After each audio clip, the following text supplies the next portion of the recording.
My usual disclaimer that I have not read beyond chapter 52, so things I say may be completely changed by when we get to those chapters.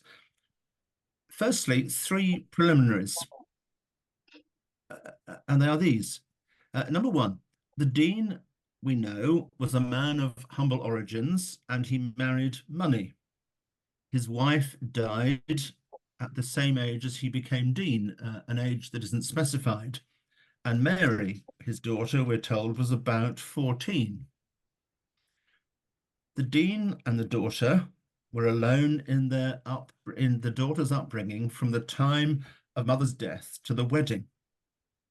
I can't find any reference to the wife or mother in the rest of the novel. And so I just wonder what that's about. Now, I know that when we read literature, arguments from silence are a double-edged sword. However,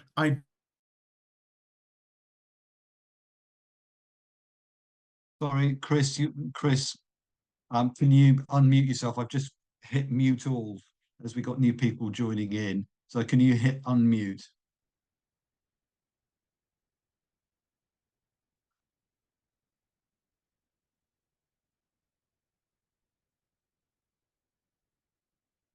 got it. Okay. Thank- Shall I start again? Um, just Yes. carry on. Carry on. Okay. All right. Okay. So the argument from silence is deafening about the dean's wife and Mary's mother. And I just wonder what that's about. Secondly, a quote from Trollope's wonderful biographer, Victoria Glendinning. Public submission and obedience, private independence of mind, that was quite acceptable to Antony. What was not acceptable, because it terrified him, was anything that disturbed the father of families. Isn't that an interesting reflection when we come to this novel, but also to Trollope's own life? What do we make, for instance, of Trollope's infatuation with Kate Field, and what shadow did that cast over this novel? And thirdly, something about marriage. We're told very early on that Mary and George married in the cathedral, and presumably, therefore, were married by the Church of England's Book of Common Prayer marriage service.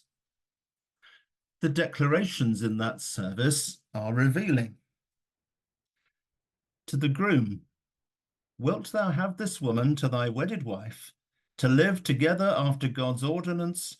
Wilt thou love her, comfort her, honour and keep her in sickness and in health, and forsaking all other, keep thee only unto her, so long as ye both shall live? And then to the woman, wilt thou have this man to thy wedded husband? Wilt thou obey him and serve him, love, honour and keep him in sickness and in health, and forsaking all others, keep thee only unto him, so long as you both shall live? There is something about obedience that is very clear in George's mind, and rather more ambiguously in Mary's. The possibility or lack of possibility of Mary's obedience is a constant source of anxiety for George.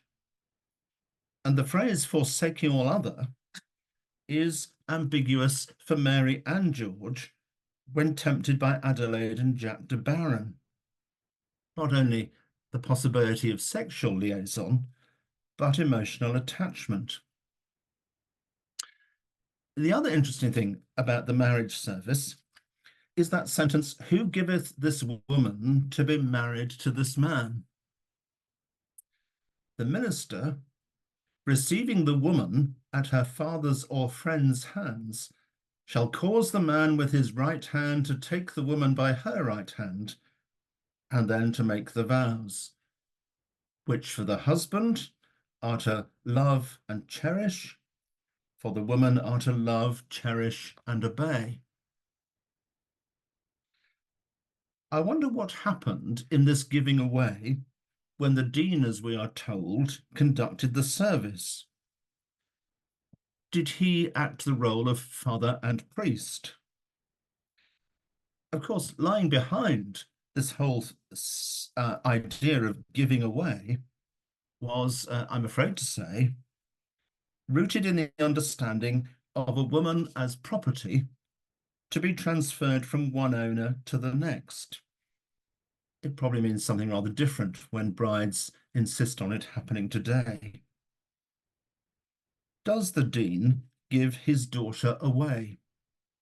And is his inability to do so a serious issue in the marriage that he has conducted? It was also traditional in giving away that the father received a payment from the bridegroom or his family. That might have been a sum of money, a parcel of land, a few cows. Here, the dean gives George £1,000. The transaction is in reverse. What does that say about the marriage and a start to the marriage? Now, those three things, an argument from silence, that question about Kate Field, and the nature of the marriage service, seem to me things that are behind quite a lot of these chapters 40 to 52, which focus intensely on Mary and George. We start with what has become a familiar ambiguity about George's relationship with Mary. He reflects on her blossoming. As to the childish timidity, perhaps he would have preferred that it should not have been so quietly and so entirely banished. He writes to her at the same time, there could be no happiness between a wife and a husband unless the wife should obey. I think it's fascinating that looking at both of their lives, Trollope so well expresses both their longing for one another and the intractability of what lies between them. In their separation, it is the dean who is the persuading force that prevails on Mary to stay with him. And the dean is resolved that there is no blame on her for what has happened. In his pugnacious spirit, he responds to the Marquis's invitation to meet him at home. The encounter, as we know, does not go well. But does the Marquis speak the truth? He says to the dean, you happen to have married your daughter into a noble family, and now, upon my word, it seems that you're a little off your head with downright pride. The crux comes when the Marquis calls Mary a name that Trollope does not dare now or ever to repeat. The narrator suggests that the Marquis has been preparing to say this to the dean, and that has been the real reason for inviting him over. The dean responds with a punch which lands the Marquis in the fireplace, an action perhaps reminiscent in the way it's portrayed as the slap once administered to Mr. Slope. I wonder what our reaction is. Did the Marquis deserve it? Would we have done the same? It's also, it seems to me, a common Trollopian device that a core incident is repeated by several characters in person and by letter, as if to say, this little action really matters. This is determinative of a lot of what is going to happen. The action makes Mary more resolute to stay with the dean. It also makes the Marquis's family more sympathetic to him. George longs to separate Mary from the dean, but the dean is still having none of it.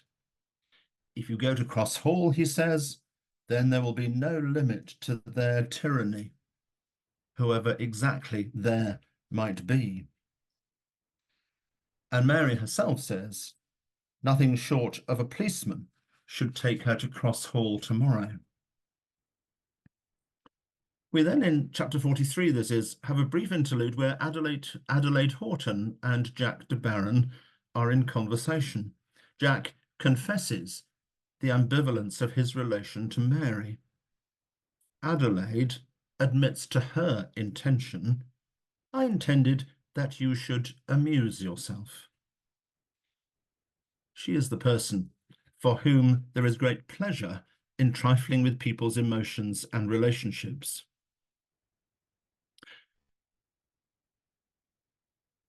What do we make of Adelaide?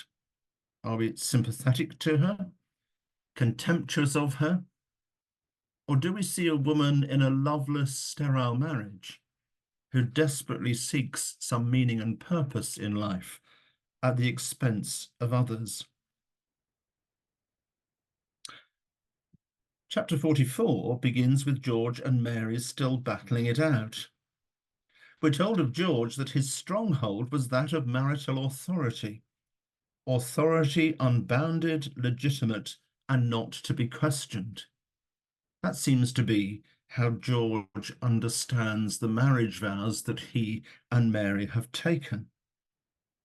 And so, having been in London up to this point, Mary goes with her father to the deanery and George to Cross Hall. In the meantime, there's a small amount of Barsetshire-like machinations amongst the clergy. The bishop has a secret liking and admiration, and probably fear for the dean. Not all the clergy in the cathedral close feel the same way, led by Mr. Groschut, the bishop's assistant or chaplain.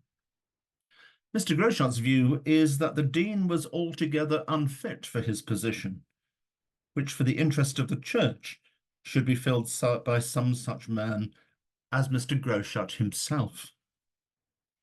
His views are undermined by the narrator's view of him. He was a pious man and did not know when he was lying.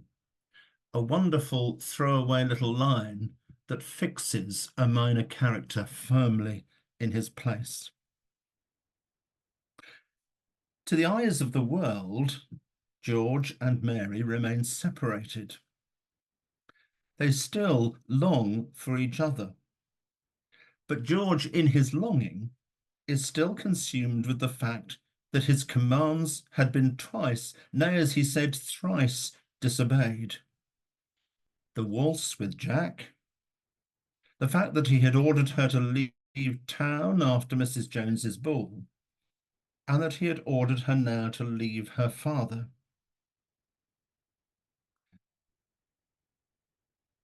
However, in passing, it seems, Mary tells her father that she is pregnant, and that will change everything. However, the great impasse continues, Mary at the deanery, George at Cross Hall. However, they meet in Brotherton, but neither will give way. The dean is most resolute. Mary is to stay with him, but he chastises the rest of George's family for not coming to visit. The dean wants it every way. However, we now see Lady Sarah in a new light, seeking at last to befriend Mary. And we're invited to see her further in this new light slightly glimpsed. The narrator describes her as, though she was hard, she was very just. And there is, I think, more to Sarah than meets the eye in terms of her self-understanding. We're told Lady Sarah knew that her own life was colourless and was contented, but she could understand that women differently situated should not like a colourless existence. That seems to me particularly poignant and sad in her self-reflection. Yet at the same time, as Sarah travels to the deanery, we're told that the Marchioness is anxious about her daughter going away. And yet we're also told that all who knew the family were sure that the Marchioness could in truth enjoy her temporary freedom from her eldest daughter's control. There is again, in very few words and encounters, a hint of a far more complex character than we had been led at first to believe. There is also an interesting parallel that one of Mary's concerns is what will become of the dean if she leaves him alone. It's almost a little recognition of the desperation of widowerhood that he experiences. Sarah's work is undone when George now defends his brother to Mary and her father. Mary can't go back because everyone will take her return, she asserts, as a sign that she needs forgiving, and she doesn't. In a moment of being at a loose end, George makes the fatal mistake of going to visit Adelaide Horton, still mischief-making, and she flirts with him. He summons up enough strength to say that he doesn't love her. In response to this, she delivers a bitter blow. Referring to Jack, who happens to be in another room in the house, she declares, "Even that young fellow in there has some heart. He loves your darling wife and will be true to his love." George is full of anger and confusion. The dean has led Mary astray because he has made her stay with him initially in London. There is an evocative description of George's continuing love for her, the joy in the prospect of a child. Yet Jack's alleged love still rings in his ear. Then, and we're in chapter 48, the Marquis makes his own twist of the knife. George can return to the family home if the dean never goes there, and then tempers this to say that he will allow his mother and sisters to stay at the home, but George is to leave. The Marchioness blames George and the dean, but Sarah stands up for them. The dean still offers George the use of the deanery. George now recognises the kindness, but is put off by the dean's phrase at the end of his letter that makes the offer. "Be a man and come to us, and let us make much of you," which probably we've all been wanting to say to George since the beginning of the novel. In chapter 49, we inch a little closer to a possible future. Sarah repeats her earlier sentiment about Mary. "I often condemn her frivolity, and at the same time I condemn my own severity. And pleased to her brother, each must give way to the other." And George still professes his love for his wife, and yet he says, it is said of him, his wife had defied him, and it was necessary to his dignity that she should be brought to submission before she was received into his full grace. There's great irony in that George insists that a wife should live in her husband's home, except at the moment he doesn't have one. George and Mary's position remains unresolved, but they still have great pleasure in being seen together in Brotherton. After these rather intense chapters, by chapter 50, the action of the novel moves to Rudham Park, the seat of Mr. de Baron, and a typical Trolopian assembly of guests who we've met before briefly. The Marquis is to be there, Mr. and Mrs. Houghton, Mrs. Montacute, Baroness Banmann, Lord Giblet. It is time for some comedy of manners and the breaking of what has been significant tension in the previous chapters. It's time for Adelaide again to taunt Jack about Mary. "She's a divinity to you, but Lord George seems to have found her so human, he's tired of her already. She has an indefatigable capacity for stirring things and poisoning them." The Marquis is reasonably well received at Rudham, if only because the gathered company doesn't favour the dean. Think, what was his upbringing? Lord Giblet is forced into a corner over his possible marriage to Mrs. Jones's daughter. And we see again a different take on the way in which marriage might still be arranged. But actually, the chapter focuses on an encounter between Gus Mildmay and Jack de Baron. It is, I think, an extraordinary story and interlude in the whole dynamic of the novel. This couple are seemingly exploring their relationship without the presence or pressure of parents. Gus is making all the running and is the senior partner in the encounter. Neither has any money. We have made a mistake from the beginning, she says, being poor people who have lived as though we were rich. She extracts a promise from Jack that she will see him again. I wonder if this is Trollope opening up how relationships will be conducted in the future, with a focus on a couple themselves, not on their families, their rank, their position. In fact, simply on themselves. Is not taking much note of any inherent difference between man and woman in status. If left to themselves, would Gus and Jack have struggled with those wedding vows? But the party is not a success at Rudham. The Marquis has one last pop at George. He is so cowed by that man whose daughter he has married that he doesn't know how to call his soul his own. It's at least the second time when the Marquis, actually from his own lips, first of all about the Dean and then about George, says something that is irrevocably true, although we suspect it coming from him. The Marquis discloses that Popenjoy and his mother have gone back to Italy, and the Marquis is in maudlin mood in what seems to be one of his sanest passages of conversation in the novel.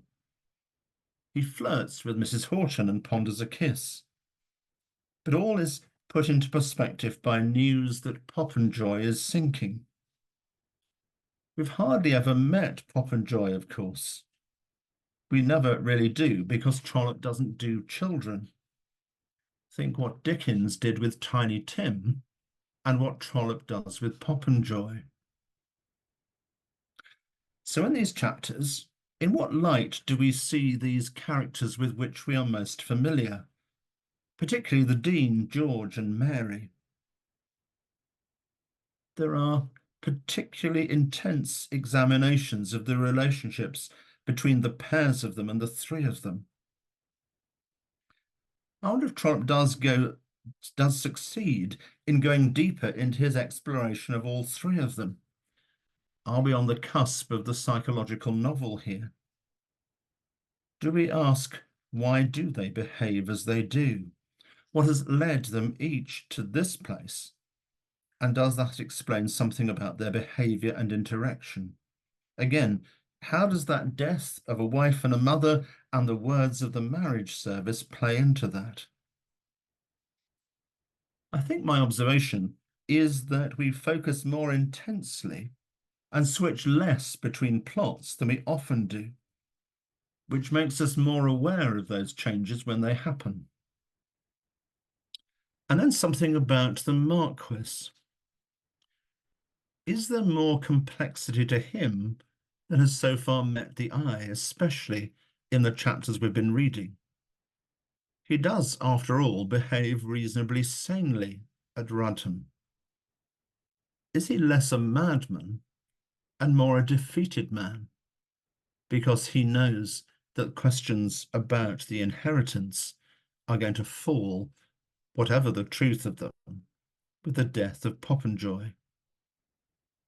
And what about these minor characters? Why do they catch the eye?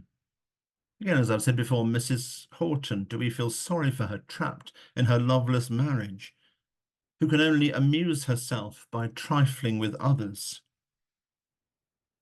And Lady Sarah, not married at all. Is that better or worse than a loveless marriage? And Gus and Jack, is this a small glimpse of how relationships in future might be played out? But to finish, 3 red herrings or hairs to set, which you may or may not wish to come back to. First of all, the Tichborne case. How much is this actually central in this novel? I've not, I confess, read Zadie Smith's The Fraud yet, but I have read Josephine Tey's Brat Farah, and I rather feel that she makes better use of the storyline than Trollope does. That's not to say that there aren't big questions about legitimacy and inheritance at the bottom of this novel. Or was it actually that it was so much a cause célèbre at the time that Trollope doesn't need the detail? His hints at it are enough for his contemporary readers, even if they're not now. And then something about places. The contrast between Manor Cross, the London house, the deanery. Is this a way of signifying change in Trollope's world? Is Manor Cross, in fact, of a piece with Satis House in Great Expectations, a place of decay, of the past, of hopelessness about the future? And does Trollope want to say something about those places? And then an interesting paradox about names. For much of the time, we're very aware of Trollope's realism. But what of that continuous use of other names? Lord Giblet, Baroness Bannerman, the proposed trip to Killancodlem. And without looking it up, when we break up in a minute, could you tell other members of your group what are the actual names of the Dean and the Marquis, who are only ever referred to by their titles? George and Mary are often spoken far more intensely by use of their Christian names. What do we make of that? So can I suggest that when we split up, if you're quite happy to leave those hairs running and not want to round them up, might we examine the George-Mary-Dean dynamic? Where do our sympathies lie? And why not? And what do we make of this study of love and obedience? And is that Trollope's view of marriage? And what does he want to say to us about that? And then something that runs through all the different plots, the plight of women again. Mary's attempt at progress. Lady Sarah and Adelaide Houghton, no marriage and loveless marriage. Is one better than the other? And is Gus Mildmay hope for the future? I wonder what your reaction to those might be in a minute. Thank you very much.